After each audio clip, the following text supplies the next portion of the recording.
Nous allons prendre 2 textes ce soir. Et brièvement, nous allons partager une pensée avant que nous puissions prier ensemble. Le premier texte, nous le lirons dans Proverbes, le chapitre 4, le verset 25 jusqu'au verset 27. Et le second, nous le lirons dans Marc, le chapitre 1, verset 17. Proverbe 4, verset 25 à 27. Il dit que tes yeux regardent en face et que tes paupières se dirigent devant toi. Considère le chemin où tu passes et que toutes tes voies soient bien réglées. N'incline ni à droite ni à gauche et détourne ton pied du mal. Amen. Allons-y dans Marc le chapitre 1 pour lire le verset 17.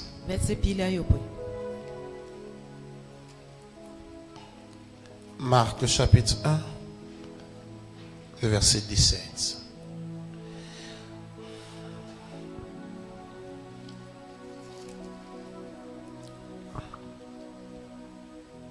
Jésus leur dit, suivez-moi et je vous ferai pécheurs d'hommes. Verset 18. Aussitôt, ils laissèrent leur filet et le suivirent. Amen. Combien d'entre vous peut me donner un amen bien que nous puissions parler ensemble? Ce soir, je voudrais attirer l'attention de quelqu'un. Vous savez, on est au début du second mois de l'année et à mon sens, nous sommes en train d'avancer très rapidement. Le temps est en train d'avancer très rapidement. Bientôt mars et une année sera finie avant que nous en rendions compte. Il y a une chose qui doit nous caractériser. Si nous voulons relever le défi de notre destinée, je l'ai appelé la concentration ou la focalisation. La concentration ou la focalisation. Écoutez-moi. Plusieurs d'entre nous ont des rêves ou ont des attentes ou ont des désirs. Mais il y a un chemin qui conduit à la réalisation de votre attente ou de votre désir. Amen. Il n'est pas suffisant de désirer pour arriver. Il n'est pas suffisant d'avoir envie pour posséder. Ce que vous désirez ou ce que Dieu désire pour vous, il y a un chemin pour son obtention. Combien d'entre vous m'ont dit Amen? Il y a un parcours pour sa possession. Et l'un des éléments qui va déterminer que vous puissiez y arriver, c'est votre concentration ou votre focalisation. Beaucoup d'entre nous ont beaucoup de frustrations, parfois qui ne sont pas exprimées, mais qui sont en nous, qu'on cherche de masquer avec des paroles de foi. Pourquoi ces frustrations existent? Parce que l'élément de la concentration et de la focalisation nous a fait défaut. Beaucoup d'entre nous sommes parfois dispersés. On a un objectif qu'on veut atteindre, mais on n'est pas focalisé ni concentré pour pouvoir atteindre l'objectif désiré. Alléluia. Permettez-moi de vous dire que le pouvoir et l'intervention du diable est minime dans notre vie.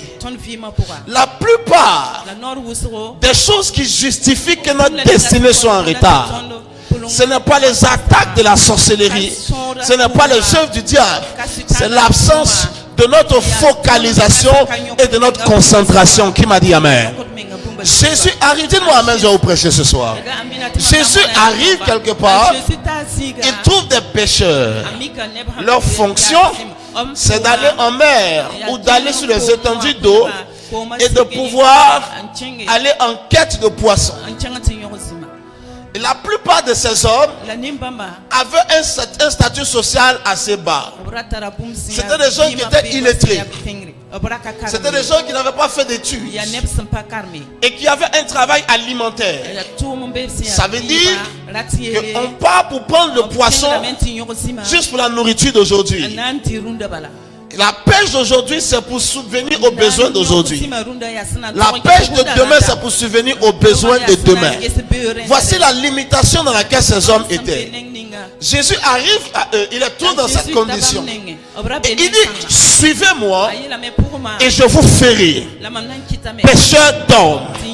Ils étaient pêcheurs de poissons. Il dit, vous n'allez plus pêcher de poissons, vous allez pêcher des hommes. Vous n'allez plus obtenir de poissons, vous allez obtenir des hommes. Votre condition va s'améliorer. Votre destinée va commencer à devenir beaucoup plus importante. Mais entre la position de pêcheur de poissons et pêcheur d'hommes, il y a quelque chose que vous devez faire. Vous devez suivre. Qui m'a dit amen? Je suis en train de dire, ce que tu suis détermine ce que tu deviens. Alléluia. Les gens ont envie de devenir quelque chose en Dieu, mais ils sont en train de suivre des choses qui ne peuvent pas leur permettre de devenir ce qu'ils rêvent de devenir. C'est bon? Quand vous me regardez comme un extraterrestre.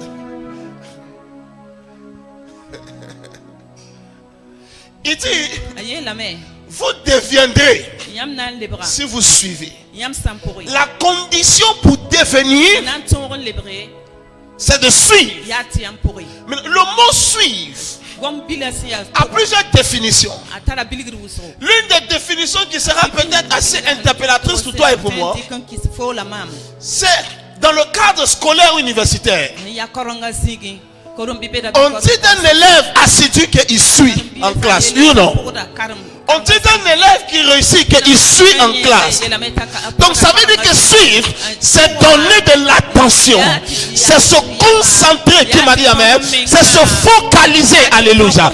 Maintenant, pourquoi il donne de l'attention au cours, il donne de l'attention au maître ou au professeur? Pourquoi? Par rapport à ce qu'il veut devenir, par rapport au succès qu'il veut obtenir. Combien d'entre vous m'ont dit amen? D'où vient le fait que la plupart d'entre nous ont des objectifs que nous voulons atteindre? Il y a des rêves qui brûlent dans notre cœur, mais nous ne sommes pas en train de donner l'attention au style de vie qui va déterminer la réalisation des rêves que nous avons sur notre cœur.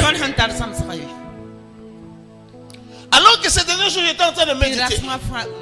Dieu m'a dit, y a-t-il des objectifs? Y a-t-il des rêves?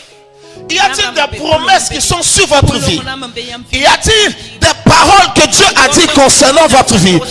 Est-ce que vous pouvez commencer à vous focaliser, à donner de l'attention? Maintenant, revenons ici. Parce qu'on allait dans le domaine de l'enseignement. Revenons ici. Pour parler de suivre. Si nous sommes là ce soir, si nous sommes à l'église la plupart du temps, il y a quelque chose que nous avons en commun. C'est que nous comptons sur Dieu pour notre vie. Combien d'entre vous sont comme moi ce soir? Nous comptons sur Dieu pour notre destinée. Certains ne comptent pas sur Dieu. Et ceux qui ne comptent pas sur Dieu, on ne les trouve pas à l'église. D'accord? Parce que ce qu'ils veulent obtenir, ils se donnent d'autres moyens pour y parvenir. Mais toi et moi, si nous sommes là, c'est que les choses que nous voulons obtenir, nous comptons sur Dieu pour y parvenir. Est-ce que tu es d'accord avec moi? Jusqu'ici c'est bon. Dis-moi mais si tu es d'accord avec moi. Maintenant écoute ceci. Si le rêve, si le désir, le salut, l'objectif que tu veux atteindre, tu comptes sur Dieu pour y arriver. Première question, pourquoi ne peux-tu pas te focaliser sur Dieu? Pourquoi ne peux-tu pas te concentrer sur Dieu? Quelqu'un dit, mais je me concentre sur Dieu. La preuve, je suis venu à l'église vendredi soir. Quelqu'un dit, mais je me concentre sur Dieu. La preuve, le dimanche, j'étais à l'église. J'étais allé à la messe, j'étais allé au culte. Écoute-moi. Le temps que tu viens à l'église est minime par rapport au temps que tu dépenses dans ta vie quotidienne. Et je vous ai dit le dimanche dernier, la destinée est à la merci de votre temps. Ce qui produit la moisson de votre semence, de votre destinée, c'est la semence de votre temps. En d'autres termes, là où vous investissez votre temps détermine ce que votre destinée sera. Alléluia. Quelqu'un peut dire, je viens à l'église, je suis d'accord, mais tu n'es pas suffisamment focalisé sur Dieu. Le reste du temps, quand tu sors, quel est le style de vie? Est-ce à dire que tu ne dois pas travailler? Est-ce à dire que tu ne dois pas faire telle ou telle chose? Non, mais il y a une manière où ta vie est focalisée sur Dieu, à telle enseigne que tout ce qui peut commencer à constituer un éloignement de Dieu peut t'amener à distraire ton esprit et te déconnecter de Dieu. Quant à la quête des objectifs de ta destinée, tu commences à te séparer de cela parce que tu ne veux pas te déconcentrer, tu ne veux pas être déconnecté parce que tu sais, tu n'as pas une autre option dans la vie que Dieu. Baissez un petit peu le son, l'interprète, je vous l'ai dit 100 fois. Élie a dit à Élisée, que veux-tu? Parce que tu me suis depuis longtemps et tu as été fidèle. Tandis que beaucoup se sont éloignés, tu es resté constant. Qu'est-ce que tu veux? Qu'est-ce qui te motive? Élisée répond à Élie, qu'il y ait sur moi, je te prie, la double portion de l'onction qui est sur toi. Donc voici ce qui brûlait sous son âme. Sur son cœur, il voulait avoir cette chose doublement. Élie lui répond, la chose que tu demandes est difficile. Maintenant, je vais vous poser une question. Est-ce que certains d'entre nous désirent des choses qui sont difficiles? Personne ne désire quelque chose de difficile. Moi, je désire des choses difficiles. Ça aurait été facile pour Élie de prier pour Élisée. Si ce que Élisée désirait, c'est ce que désirait ce que Élie avait. Il ne voulait pas ce que Élie avait. Il voulait 2 fois ce que Élie avait. Voici pourquoi c'est difficile. Pourquoi est-ce qu'il dit que c'est difficile? Parce que la vision était grande. Toute personne qui a une grande vision désire quelque chose de difficile. Toute personne qui a une grande vision désire quelque chose de difficile. Tout pasteur qui veut bâtir un grand ministère, rassembler des milliers de personnes et avoir des représentations dans le monde entier, envoyer des missionnaires ici et là pour que l'évangile se répande dans les lieux et des contrées éloignés, c'est une chose difficile. Tout jeune homme qui dit je veux bâtir une entreprise qui va devenir une multinationale, qui va avoir des représentations au Burkina, en Europe, ici et là, et qui va générer de grands revenus, il désire une chose difficile. Maintenant je pose la question, combien d'entre vous désirent une chose difficile? Oui, maintenant, si tu n'es pas conscient que la chose est difficile, tu vas te comporter comme si ce que tu cherches est facile. Alors tu vas te permettre d'être distrait. Alors tu vas te permettre de t'amuser. Alors tu vas te permettre d'être léger dans ta spiritualité.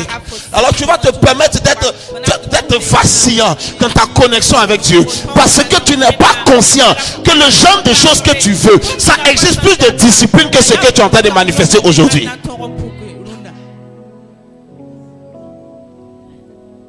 Amen. Tout à l'heure quand je venais, je voyais un jeune en train de marcher depuis le bout là-bas. Et puis vous savez que la voie est compliquée là. Donc nous on est de faire des tours assez compliqués pour arriver ici. Et je l'ai vu marcher. Malheureusement la voiture était remplie. Je ne pouvais pas le prendre. Parce que d'habitude si je vois les gens, je les fais monter avec moi. Et j'ai juste baissé ma vie. J'ai dit tu marches? Il a dit oui. Et je suis parti. Amen, amen. Maintenant, il y a 2 raisons. 2 raisons qui peut amener quelqu'un à faire cette marche. La première raison, c'est l'amour. Un amour fou. Si tu vois une jeune fille commencer à effectuer certaines distances ou un garçon, elle n'a pas besoin de dire je t'aime. Elle t'a déjà montré. La deuxième raison,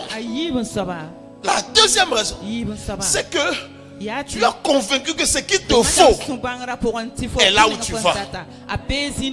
Et comme tu sais et que tu crois que ce qu'il te faut, tu vas le trouver là où tu vas, tu es prêt à engager des sacrifices pour y arriver. Je suis convaincu qu'il n'est pas amoureux de moi. Alors s'il ne m'aime pas à la folie, qu'est-ce qui peut justifier qu'il marche? La conscience dans son âme que ce qu'il lui faut est là-bas peut lui permettre d'accepter d'engager un prix. En effet, le prix que tu es prêt à payer est déterminé par la valeur que tu accordes à ce que tu veux acheter. Si tu me vends quelque chose, je te dis non, je ne vais pas payer à ce prix. C'est que dans mon cœur, j'estime que ça ne vaut pas ce que tu es en train de me dire. Mais si tu me dis un prix, et puis je veux même négocier un petit rabais, je négocie, je veux dire avec les yeux doux parce que je sais que c'est le bon prix.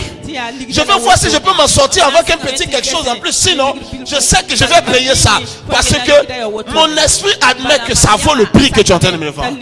Maintenant, les gens ne comprennent pas la plupart du temps le prix de ce qu'ils veulent atteindre.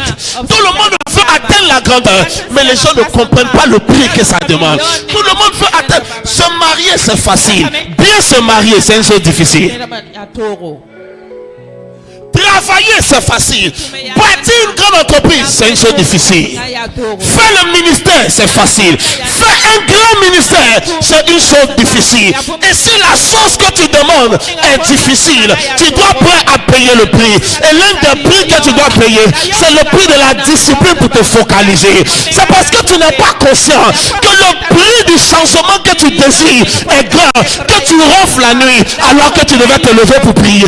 C'est parce que tu n'es pas conscient que ce que tu rêves demande plus que ce que tu fais, que tu te permets de remplir ton estomac le jour où tu dois t'affamer pour dire Dieu, je suis en train de jeûner, montre-moi ta gloire. Ma génération est dans le centre des complications. Pour moi de me démarquer dans ma génération, ça va exiger plus que les efforts au quotidien. Je sais que ce que je veux est grand et je suis prêt à faire plus pour obtenir ce que je veux. Dieu connaissait le prix de ce qu'il voulait.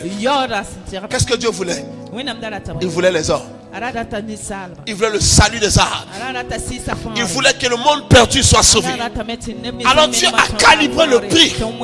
Et il a vu que le prix est cher. Il a vu que le prix est cher. Dieu n'a pas essayé de marchander. Il y a des boutiques, quand tu rentres, tu sais qu'ici on ne négocie pas le prix. Si ça ne t'arrange pas, tu sors. You know. Il y a des boutiques, tu ne peux pas rentrer là-bas. Excusez-moi. Pas diminuer un peu. Pendant que tu es en train de dire ça, quelqu'un a déjà fini d'acheter la chose devant toi. Vous dites, monsieur, peut-être que vous êtes trompé d'endroit. Ici, ce n'est pas le marché. Tu seras choqué. Ce n'est pas une boutique. Une boutique, ce n'est pas le marché. Non. Il y a des boutiques qui sont les marchés. Il y a des boutiques qui ne sont pas les marchés. Dieu n'a pas marchandé. Il n'a pas dit pour m'acquérir le salut de l'humanité. Est-ce que je ne peux pas donner le meilleur de mes anges? Est-ce que je ne peux pas faire une combinaison d'archanges, de chérubins et de tous ces anges là les plus excellents pour pouvoir compenser le prix? Non. Tu veux des fils, tu sacrifieras un fils. Tu veux des enfants, tu sacrifieras un enfant. Maintenant, Dieu a pris le poids de la mesure de ce qu'il voulait. Il s'est rendu compte, ça va lui demander énormément. Mais la question est celle-ci. Maintenant que tu sais que c'est cher, est-ce que tu le veux toujours?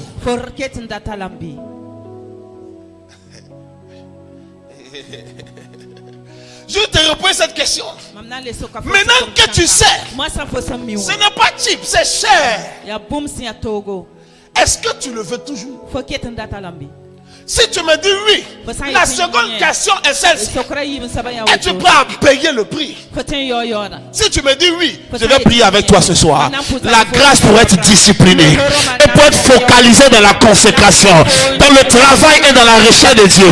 Je vais prier que cette grâce arrive chez toi. Là où les autres abandonnent, tu n'abandonneras pas. Là où les autres tombent, tu ne tomberas pas. Là où les autres renoncent, tu ne renonceras pas. Là où les autres disent la fête de Dieu, c'est Dieu, je vais abandonner. Tu vas continuer de persister jusqu'à ce que les objectifs soient atteints, jusqu'à ce que les rêves soient réalisés, jusqu'à ce que la volonté de Dieu s'accomplisse. Tu ne choueras pas, tu ne rétrograderas pas, tu ne reculeras pas. Ce qui a arrêté ton père n'arrêtera pas ta vie. Ce qui a arrêté ta mère n'arrêtera pas ta vie. Ce qui a arrêté tes années n'arrêtera pas ta vie. Je prophétise sur la vie de 70 personnes. Tu réussiras au nom de Jésus. Donne-moi amen de le meilleur et la chose arrive pour ta vie. Tu atteindras la destinée. Le monde saura que le Dieu que tu célèbres est grand. Les gens verront que ceux qui persistent en Dieu ne regretteront jamais d'avoir insisté. Les gens sauront que ceux qui continuent de croire, même quand rien ne les encourage à croire, sont capables de réaliser des exploits. Il est dit dans Hébreux le chapitre 11, il dit des femmes par la foi ont ressuscité leur mari, ont ressuscité leurs enfants. Il dit des hommes par la foi ont bâti des villes, ont bâti des cités. Il dit des hommes par la foi ont fermé la gueule des lions. Il dit des hommes par la foi ont vaincu de grandes armées. C'est des hommes, quand on dit la foi, ça veut dire que rien au départ ne les garantissait d'atteindre l'objectif, mais pour eux de croire en Dieu, ils ont continué d'avancer. Tu continueras d'avancer et tu atteindras l'objectif. Le meilleur amen de reçoit la grâce. Asseyez-vous. Maintenant vous sentez le message. Technicien, mon retour ne marche pas du tout. Parce qu'au début quelqu'un dit mais papa veut nous amener où? Cette histoire de focalisation. Il dit ce que tu demandes est difficile. Si tu n'acceptes pas que c'est difficile, tu ne pourras pas prendre les mesures. Quelqu'un m'a écrit un SMS il y a quelques jours. Il dit papa, est-ce que je suis mauvaise, une mauvaise personne? Je dis non, pourquoi? Il dit mais est-ce que quand tu me regardes, est-ce que je suis une personne méchante? Je dis non. Il dit alors pourquoi je souffre? Je dis tu n'as pas fini de souffrir. Et dit si je ne suis pas mauvaise, si je ne suis pas méchant, pourquoi je suis en train de souffrir comme je souffre? Comment vous se pose cette question? La vie ne te traite pas en fonction de tes attitudes émotionnelles. La vie ne te traite pas en fonction de tes vertus et de tes qualités. La vie répond au langage de ta violence et de tes résolutions. Si tu me demandes pourquoi c'est comme ça, je ne sais pas. Je suis né pour trouver. Je vais partir pour laisser. Le conceptuel, qui a conceptualisé l'univers, peut-être qu'il a fait que la chose soit ainsi. Quand les choses semblent simples pour quelqu'un, quelqu'un d'autre a payé le prix quelque part pour que ce soit simple pour lui.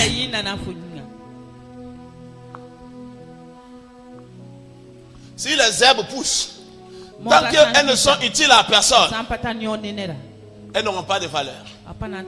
Le jour où les herbes qui poussent deviennent utiles aux moutons de quelqu'un, les herbes que personne n'a plantées, quelqu'un va ramasser pour aller vendre. En d'autres termes, là où il y a de la valeur, il y a de la spéculation. Le français est bon? Attends. Si c'est bon, ça veut dire quoi? Hein? Là où il y a de la valeur, il y a de la spéculation.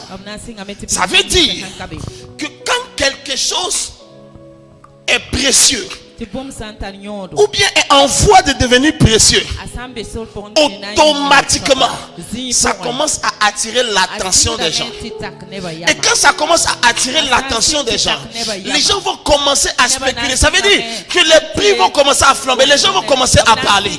Et dans le monde spirituel, ce qu'on appelle les spéculations, c'est des combats. Dans le monde naturel, les spéculations, c'est comme des enchères. Ou en fonction de la demande, les prix flambent. C'est les spéculations du marché. C'est dans le monde économique. Mais quand tu rentres dans le monde spirituel, les spéculations, c'est les combats. Le jour que les enfants des Hébreux devaient avoir parmi eux un libérateur, on a tué tous les enfants. Tant que les enfants étaient banals, tant que tous les fils qui étaient produits devaient aller grossir le rang des esclaves, personne n'en voulait à leur vie parce qu'il n'y avait pas de valeur. Mais lorsque une prophétie de Dieu a sonné pour dire il y a parmi les enfants des Hébreux un libérateur qui va libérer son peuple de l'emprise de l'Égypte, le roi s'est levé. Il a appelé les sages-femmes. Tous les prochains enfants des Hébreux, si c'est des filles, épargnez-les. Si c'est des enfants mâles, tuez-les. Pourquoi? Parce que dans cette saison, tous les fils qui devaient naître aux Hébreux, l'un d'entre eux devait devenir le libérateur. Et comme le libérateur était au milieu de la spéculation, a commencé dans le monde spirituel. Le diable a dit, moi je le veux. Dieu a dit, moi je le veux. Et le diable a dit, donc si toi tu le veux, alors moi je vais le tuer. Voici la spéculation du monde spirituel. Voici pourquoi tu n'es pas méchant et tu souffres. Parce que tu as de la valeur. Et quand tu as de la valeur, les méchants dans le monde spirituel ayant vu justement parce que tu es gentil. Et quand tu vas réussir, ta famille va s'en sortir. Quand tu vas réussir, tu vas aider les gens. Tu deviens l'objet de la spéculation des sorciers. Ils commencent à parier qui va prendre ta tête, qui va prendre tes pieds. Mais je lève mon doigt vers le ciel. Quiconque en veut à ta vie, à cause de la valeur que Dieu a établie dans ta destinée, il le saura et tu monteras. Ton étoile ne sera pas détruite. Si ton amène est le meilleur, cette déclaration s'attache à ta vie. Est-ce que vous comprenez maintenant la spéculation spirituelle? Assieds-toi. Aussi longtemps que Joseph n'avait aucun rêve, il était le petit frère préféré de ses grands frères.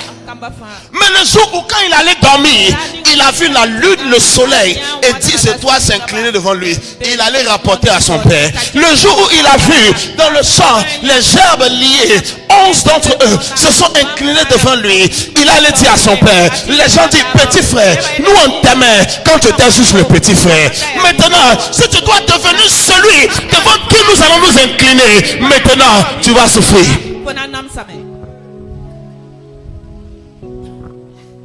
Je suis en train de dire à quelqu'un l'origine du combat. C'est la gloire future. C'est la portée de ce que tu dois faire.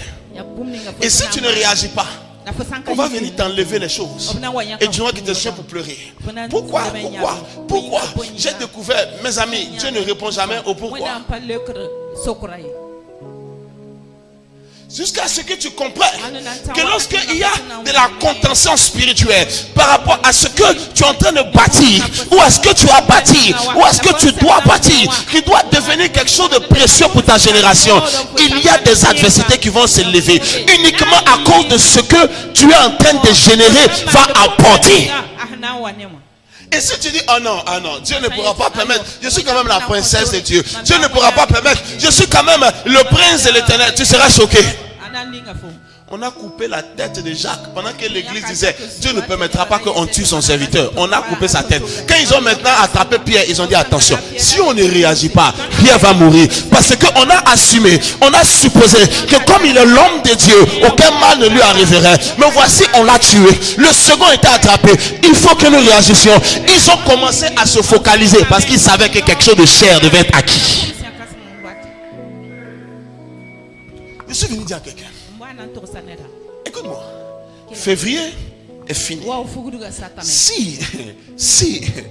Si les 6 premiers mois de l'année, tu n'as rien fait, la probabilité que tu le fasses le reste de l'année sera compliquée. Si la victoire tu ne l'as pas remportée maintenant, les probabilités que tu la remportes plus tard seront compliquées. Écoute-moi, commence à te focaliser sur la prière pour remporter cette victoire. Si tu sais que la chose est coûteuse, commence à te focaliser sur ta consécration. Commence à te focaliser sur ton attachement à Dieu. Le problème, c'est que nous prions quelques prières farfelues ici et là, en fonction de nos humeurs de temps en temps, pour une chose que nous estimons désirer de tout notre cœur. Maintenant, écoutez-moi, lorsque une chose est farouchement rattachée dans votre cœur, comme les désirs de votre âme, commencez à accommoder votre temps. Écoutez-moi, Jésus était capable dans le désert pour 40 jours.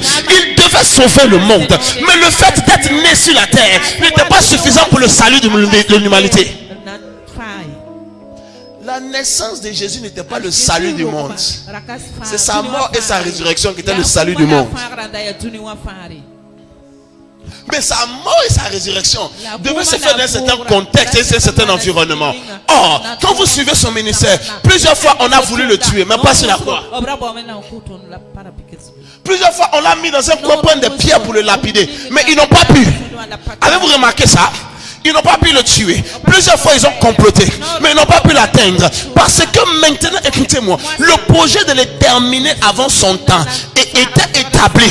Il savait que s'il devait remporter, pour lui d'être Jésus n'était pas suffisant pour s'en sortir. Pour lui de s'appeler fils de Dieu n'était pas suffisant de s'en sortir. Pour lui de dire, oh, il y a une prophétie qui a annoncé mon arrivée depuis 800 ans. Toute la Bible, dans son commencement à sa fin, parle de moi. Ce n'était pas suffisant. Il devait aller 40 jours. Un jour dans la prière, 2 jours, 3 jours, 4 jours, 5 jours, 10 jours. Mais Jésus, tu cherches quoi? C'est toi le Fils de Dieu, incarné dans le ventre de Marie, manifesté sur la terre pour sauver l'humanité.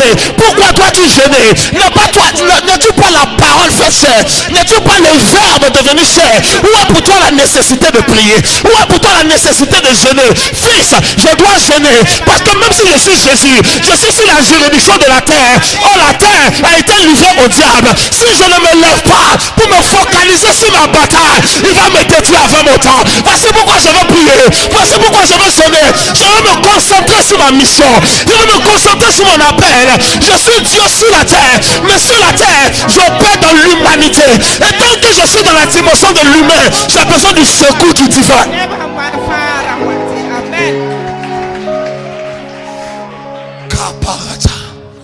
Tu ne me crois pas? Luc le chapitre 18, il leur adressa une parabole afin de leur enseigner que l'homme doit toujours prier et ne peut se relâcher. Maintenant j'ai une question pour toi. Es-tu un homme? Es-tu un être humain? Si tu es un être humain, il dit l'être humain doit toujours prier et ne point se relâcher. Tant que tu révèles la dimension charnelle, tu n'es pas à l'abri de la destruction. Aucune prière n'est une garantie perpétuelle que tu vas t'en sortir. Tu dois toujours prier, tu dois te concentrer, tu dois te focaliser. Le jour où tu as l'argent, tu dois prier comme si tu n'as pas l'argent. Ne pense pas que comme j'ai l'argent, je peux me reposer, mes besoins seront pourvus. Tu ne sais à quel moment la tempête viendra, le malheur frappera et peut enlever ce que tu as dans ta main. Tu dois toujours prier. Quand tu es marié, tu dois prier plus que quand tu étais célibataire. Parce que pour toi d'avoir une bague à ton doigt n'est pas la garantie de rester marié tous les jours de ta vie. Tu dois prier. Quand tu as la voiture, tu dois prier plus que lorsque tu étais à pied. Parce que être au volant d'une voiture n'est pas la garantie que la prochaine course tu seras véhiculé. Il dit l'homme, mettez-moi Luc 18, doit toujours prier et ne jamais se relâcher. Bien aimé, ce que tu demandes est dur. Ce que tu demandes est difficile. Ce dont tu rêves est difficile. À moins que tu ne rêves que du manger et du boire et du vêtement. Je ne suis pas en train de prêcher cette parole pour toi. Quelqu'un dit Dieu m'appelle à prêcher l'évangile et des centaines de personnes seront gagnées. C'est difficile cette chose. Quelqu'un dit oh, Dieu me donne un mariage glorieux. Mariage va servir, n'est-ce pas, à atteindre les objectifs divins. Merveilleux, mais difficile. Et que Dieu m'a appelé comme prophète. Regarde, Dieu m'a donné le même parole que Jérémie. Jérémie le chapitre 1. J'étais établi prophète des nations. Tous les jeunes aiment ça. Le jour malheur pour nous, il est allé à Bobo du Lasso. Il dit, je suis prophète des nations. On habite dans la même nation encore. Ne pas pourquoi sortir. Non, mais j'étais à Ouaga, j'ai prêché. Maintenant, j'ai prêché à Bobo. Tout ça, c'est les nations. Là même, on est mort. S'il a eu la grâce, il est allé au Mali. Jesus. Faites attention, je prêche dans les nations. Maintenant, s'il allait en France pour venir, on est mort. Parce que le thème de chaque message, quand j'étais à Paris, ça c'est le thème de tous ces messages, quand j'étais à Paris. Écoutez-moi. Si vous voulez une chose excellente, permettez-moi de le répéter, elle est difficile. Se marier n'est pas une fin en soi. Conserver un foyer béni, c'est difficile. Être consacré pour le ministère n'est pas une fin en soi. Entrer dans le ministère, exercer des percées et devenir une source d'inspiration pour sa génération, c'est difficile. Commencer une entreprise, aller la déclarer et faire fonctionner cette entreprise pour la prendre à un chiffre d'affaires de 100 000, de 200 000, à en faire un chiffre d'affaires de 100 millions, de 200 millions, c'est difficile. Oui. Oui. Maintenant, est-ce que tu l'as fait? Il t'a dit le prix. C'est difficile. Ça va demander toute ton attention. Ça va demander toute ta focalisation. Ça va demander toute ta consécration. Ça va demander que des temps de loisirs soient consacrés au profit des temps d'études, au profit des temps de méditation, au profit des temps de retraite. Es-tu prêt pour la chose que tu fais? Es-tu prêt? Il dit maintenant, si tu as pris un chemin, que tes yeux soient devant toi. Ne regarde pas à gauche, ne regarde pas à droite. Avez-vous vu ça dans le proverbe? Il dit, si tu as pris une route, regarde devant toi. Parce que si tu dois atteindre quelque chose, il y a quelque chose qui va te déconcentrer. L'un des plus grands problèmes d'entre nous, c'est la déconcentration. Quand tu commences à te focaliser sur la prière, quelque chose va venir pour te déconcentrer. Une situation va venir pour te démotiver. Un point va venir pour te tenter et te faire déconnecter. Et quand tu es déconcentré, tu perds le fil. Et quand tu reviens, tu recommences à zéro. Combien de temps perdu? Est-ce que je peux vous prêcher ce soir? Si je ne dis pas amen, je vais déposer le micro et je pars. Si vous ne voulez pas de ce message, je vais aller le prêcher ailleurs. Croyez-moi que ce message va transformer des vies et des destinées. Je vous dis quelque chose. La destinée est en urgence. La destinée, ce n'est pas quelque chose qui se fait au gré des sentiments où on se dit on a le temps. Non. Dans la vie, il y a des temps et des saisons. Il y a 3 saisons majeures dans la vie d'un homme. Je les ai classifiées en 3 saisons de 30 années. On est d'accord avec le concept que tu ne peux pas quitter la terre avant d'avoir dépassé le stade de tes 90 ans. Au minimum. Les 30 premières années de ta vie où tu te sens jeune, ce n'est pas le moment de t'amuser, c'est le moment de te former, c'est le moment de t'instruire, c'est le moment de te préparer, c'est le moment de t'entraîner, c'est le moment de développer tes capacités et tes performances. 30 premières années. Ensuite, tu as 30 autres années. Ça veut dire que maintenant quand tu as bouclé les 30 autres années, tu as quel âge?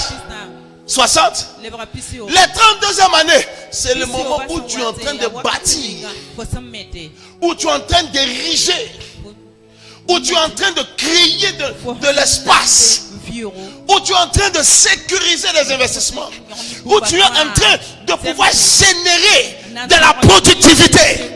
Les 30 dernières années, c'est de profiter pour tout ça et puis de laisser le reste à tes enfants. De laisser l'héritage à tes enfants. Maintenant, écoutez-moi. La vie, la destinée répond à des principes de temps et de saison. Ecclésiaste, le chapitre 3, à partir du verset 1, il y a un temps pour chaque chose sur la terre. Est-ce que ça existe dans votre Bible? Est-ce que ça existe dans votre Bible? Il y a un temps, tu ne disposes pas librement de ton temps. Est-ce que je peux te choquer? Tu vas même rendre compte à Dieu pour l'usage et l'utilité que tu as fait du temps qui t'a été assigné.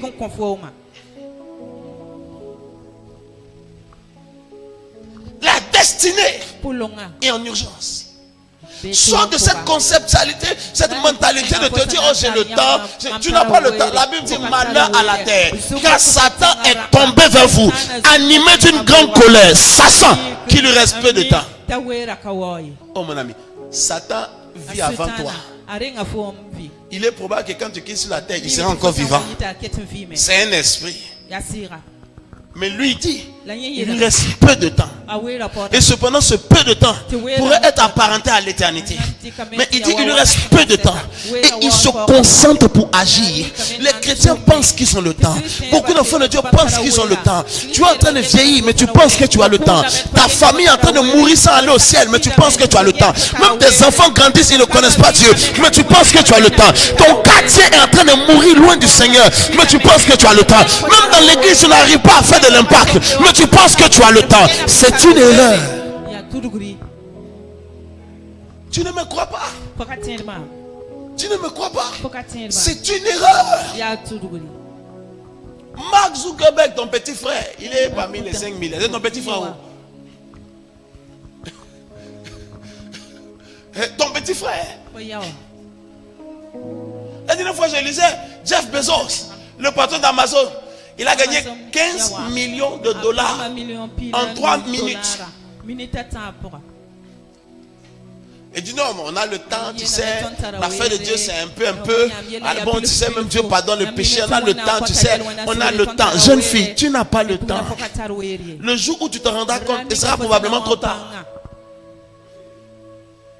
N'importe qui de brillant et de travailleur va vous dire que quand tu as beaucoup de choses à faire, tu dois le faire vite. Tu ne peux pas procrastiner. Quand tu sais que tu as beaucoup de choses à faire, tu dois le faire vite. Combien d'entre vous sont conscients que vous avez tellement à faire?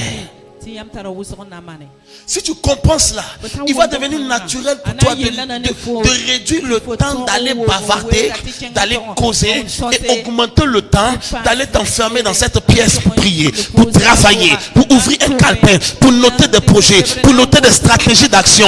Quelqu'un me dit c'est difficile. La difficulté est le commun de tous les mortels. Les seules personnes qui ne connaissent pas la difficulté, c'est les morts. Si tu as la difficulté, c'est que tu es vivant. La difficulté n'est un frein ni un point d'arrêt pour personne. C'est un point de préparation et d'augmentation de performance de chaque personne pour aller au prochain niveau. Oh my God! C'est quoi le monde a dit ce qui ne t'a pas Dieu, ça te rend plus fort. Maintenant, je me te dis, je ne sais pas combien d'années la vie a été telle qu'elle est aujourd'hui. Mais alors que tu quittes ici ce soir, par le mystère de la vitesse divine, tu vas commencer à rattraper le retard. Tu vas commencer à réaliser les choses que pour les 10 années précédentes, tu n'as jamais pu atteindre. Lorsque ton cœur est ouvert et que tu me sens ton meilleur amen, cette grâce descend sur toi ce soir. Cette grâce descend sur toi ce soir. Cette grâce descend sur toi ce soir. Parashayagata. Quelqu'un lève la main droite et dit, Seigneur, je parle à ma destinée. Je ne serai pas en retard. Je rattrape le temps. À partir d'aujourd'hui, je me focalise, je me concentre sur Dieu et sur mon appel afin de réaliser ma destinée. Acclame fortement le Seigneur. Si cette acclamation est pour le Seigneur, tu peux faire plus. Si cette acclamation est pour Jésus, tu peux faire plus.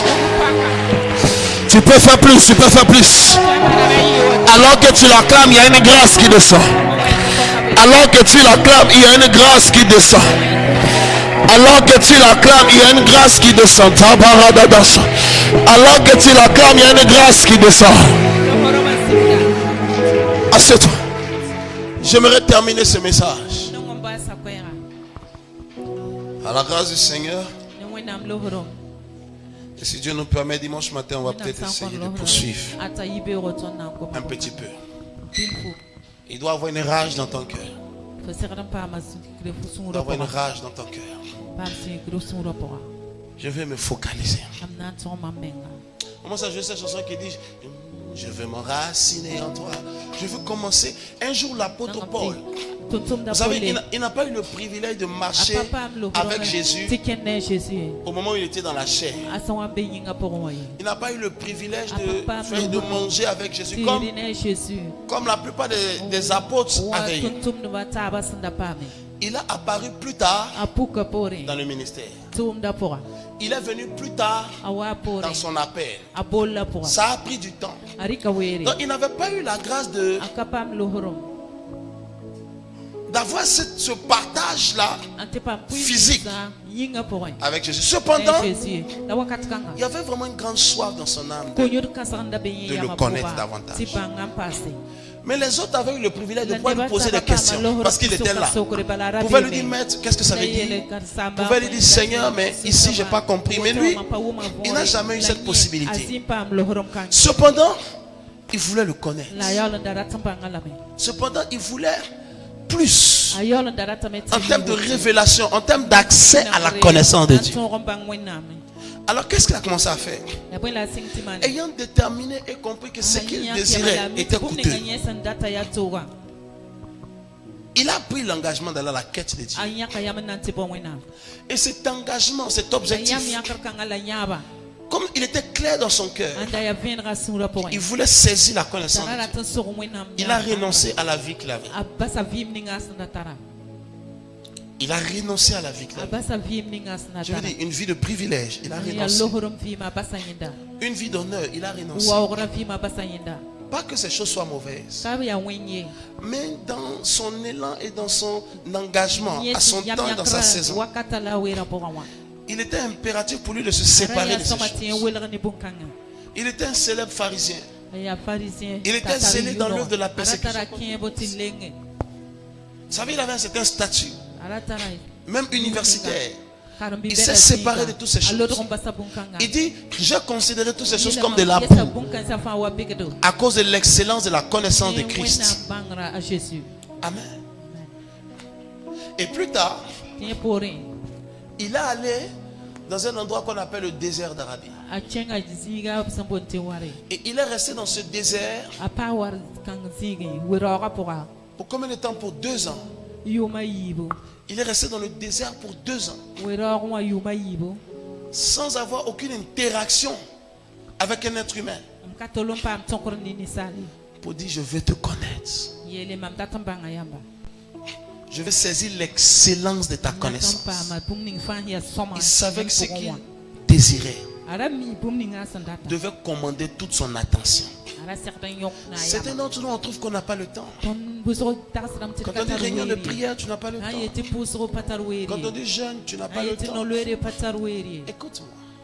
Si tu es malade à l'hôpital, ce portable, tu vas le déposer pour 5 jours sans le toucher. Mais aujourd'hui, pour déposer le portable 30 minutes, les boutons commencent à pousser sur ton corps. Mais le même portable, si on t'enferme au commissariat là-bas, tu vas vivre sans le portable là pour 10 jours.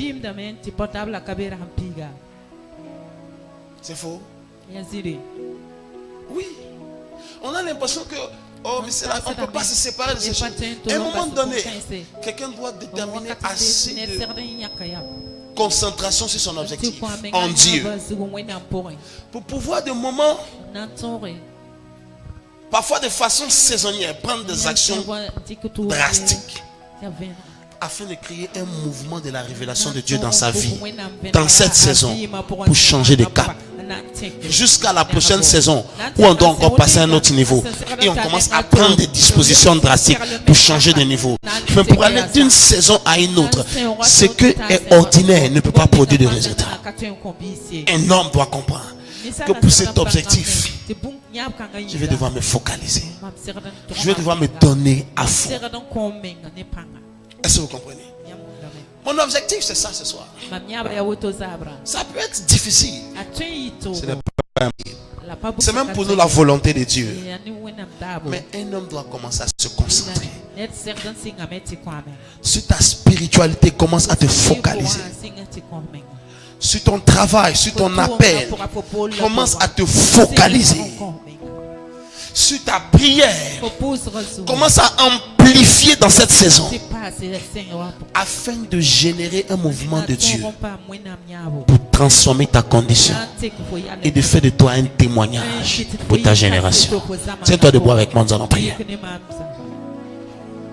Jésus est, quand viendra le vent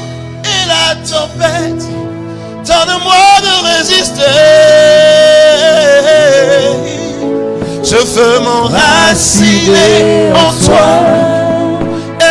Jésus,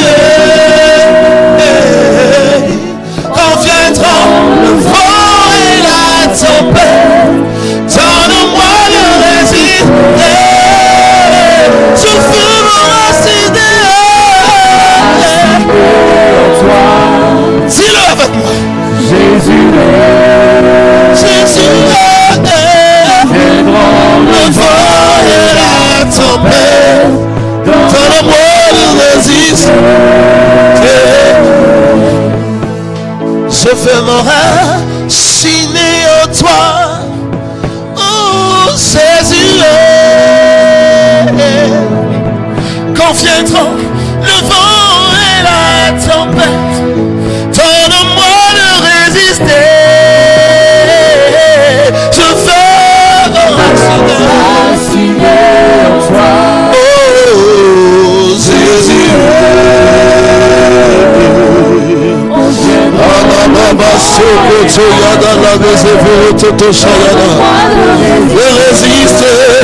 de résister, je veux.